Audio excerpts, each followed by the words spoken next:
Magandang araw, Malacanang Press Corps.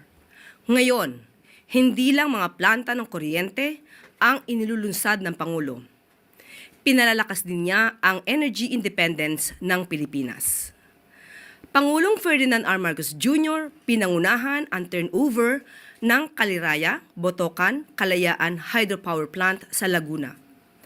Patuloy ang administrasyon ni Pangulong Marcos Jr. sa pagsisikap na punan ang naging kakulangan sa enerhiya dulot ng kabiguan sa pag-deliver nito dahil sa mga nakansilang kontrata ng ilang solar firms. Totoo, marami ang nasayang na panahon, ngunit nagpupursigi ang Pangulo na mabigyan ng kuryente ang mga kabahayan ng bawat pamilyang Pilipino. Sa naganap na turnover kaninang umaga, inaasahan ni Pangulong Marcos Jr. ang pagkakaroon ng mas matatag at mas maaasahang sistema ng enerhiya sa bansa. Ang CBK ay isa sa pinakamalaking hydropower complex sa Luzon na may 797 megawatt capacity na binubuo ng tatlong magkakaibang pasilidad na nagtutulungan upang suportahan ang grid ng kuryente. Sa matagumpay na privatization nito, sa halagang 36.27 billion pesos, magagamit ng pamahalaan ang pondo para sa mga serbisyong mas direktang makakatulong sa publiko katulad ng paaralan, kalsada at ospital, habang tinitiyak ang tuloy-tuloy na operasyon ng planta. Ang CBK ay nakakatulong din sa mas epektibong pag-integrate ng renewable energy sa grid, at sa pamamagitan ng pump storage system ito ay nakakatulong sa pagbalanse ng supply at pangangailangan ng kuryente. Ang mas matatag na enerhiya ay magdudulot ng mas counting brownout at mas maaasahang serbisyo sa mga bahay, ospital, paaralan at negosyo. At sagot din ito sa naising maging regional data center hub ang bansa. Malaking tulong din ito para sa bayan matapos na masayang ang halos 12,000 megawatt na dapat sana ay napakinabangan ng taong bayan. Dahil sa naging kapabayaan ng ilang solar firms, hindi na naisin ng Pangulo na malagpasan ang pagkakataon na manguna ang Pilipinas bilang pangunahing hyperscaler destination. Kaya ngayon, sa ilalim ng administrasyon ni Pangulong Marcos Jr., ipaprioridad ang sektor ng enerhiya at pagpupursigihin ito ng pamahalaan. Pilipinas, kinilala ng World Health Organization or WHO dahil sa mga programang nagsusulong sa kapakanan ng mga kabataan. Sa ilalim ng administrasyon ni Pangulong Ferdinand R. Marcos Jr., muling nabigyan ang Pilipinas ng pagkilala mula sa WHO bilang bahagi ng Council of Champions to End Violence Against Children. Ang naturang pagkilala ay tugon ng WHO sa magandang track record ng Department of Health o DOH sa pangunguna ni Secretary Ted Horbosa dahil sa mga programa at serbisyo ng Pilipinas para matuldukan ang pang-aabuso sa mga kabataan.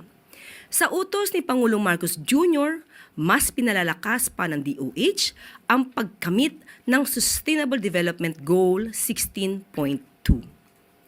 Layunin nito na mawakasan ang lahat ng anyo ng karahasan laban sa mga kabataan kagaya ng pag-aabuso, exploitation, trafficking, physical or mental violence, injury at abuse, particular na ang sexual abuse.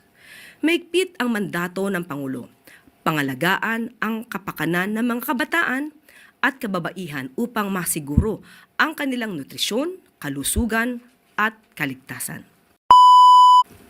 Walang pagsidla ng kalagalakan ang ilang mga benepisyaryo ng Expanded 4PH program at iba't ibang presidential proclamations ni Pangulong Ferdinand R. Marcos Jr. Si Joven Apollo Turga na isa sa 213 families sa Iloilo City na nakatanggap ng Certificate of Entitlement o COE sa ilalim ng Presidential Proclamation No. 1538, naging emotional nang makuha ang kanyang legal land tenure matapos ang 30 taon. Hindi rin mapigilan maluha si Alice Rose Sigumalian, leader ng Mirasolville Homeowners Association Incorporated matapos na matanggap ang Certificate of Land Allocation kasama ang 367 families sa Iloilo. Ilan lang sila sa mga benepisyaryo ng mas pinaigting at pinalawak na programa na pinapatupad ng Department of Human Settlements and Urban Development o DSUD sa pangunguna ni Secretary Jose Ramon Aliling. Kabilang dito ang implementasyon ng Expanded 4PH na flagship housing program ni Pangulong Marcos Jr.